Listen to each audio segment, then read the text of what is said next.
Unboxing ng regalo. Tignan ko lang kung hindi ko maiibat. Maibitapon. May papakun sa ano nila.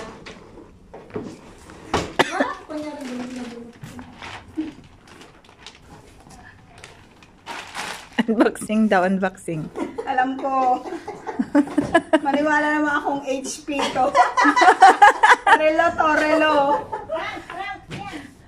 Prank lang talaga siya. Kasi may date, oh. Unboxing. Unboxing the relo. May hirapan ka dyan. Matagal ko yung relo. Saan ba ito bubuksan? Hala, hindi niya alam buksan yung karton. First time nang hindi alam magbukas. Sabi ko na nga ba, itlog eh. Itlog. Ang layo mo naman. Ano kaya mo kay kasta? Madi makita nga i-open mo. Computer talaga siya. Lumamati ka di magic. Kasi parang hindi ako naniniwala. Uy, talagang parang may ano pa. Uy, computer nga. Uy. Ano ganyan?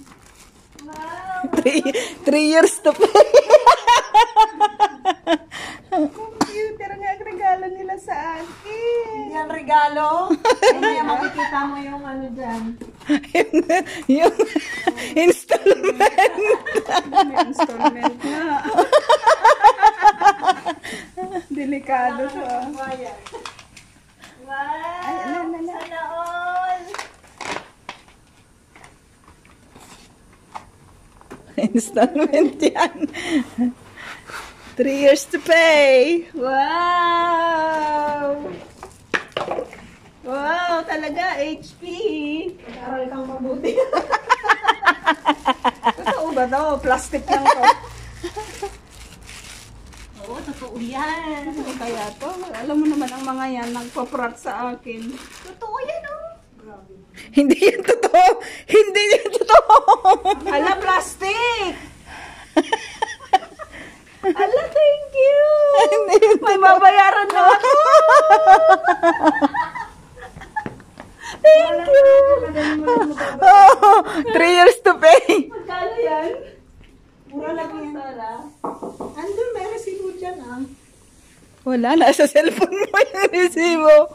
Pinasa ko. Cute naman. Ito yung regalo na talagang hindi ko makakalimutan.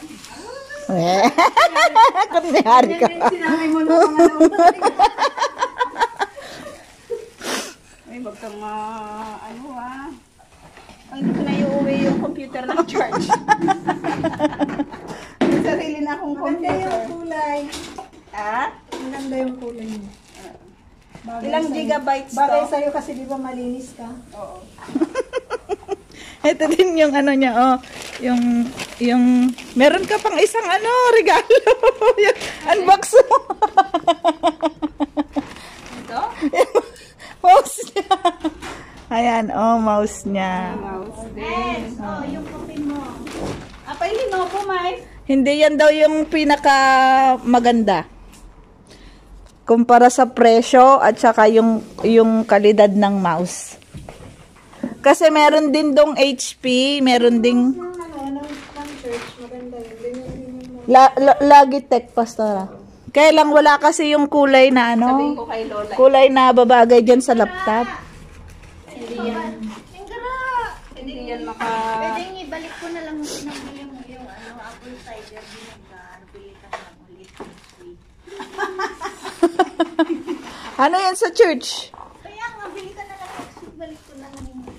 Oh, bili na lang, kunin mo na. Nagamit na yon, nabuksan na. Hindi ko alam yung pinag... Ah, sige. Magkano yun, Neng?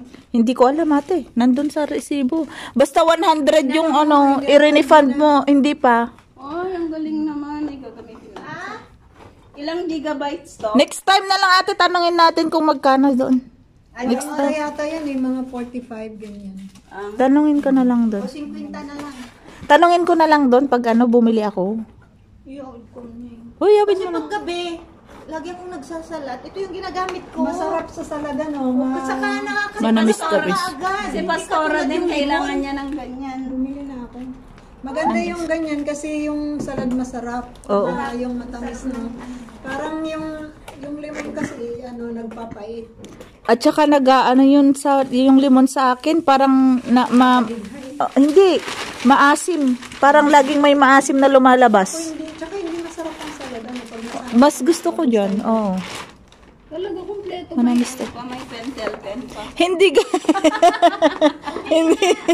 Bumili ng ganyan para sa church na eh. Oo.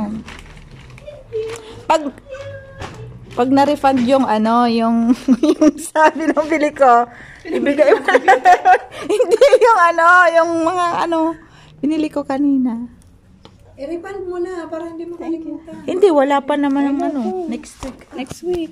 May pera ka ba? Kanina meron.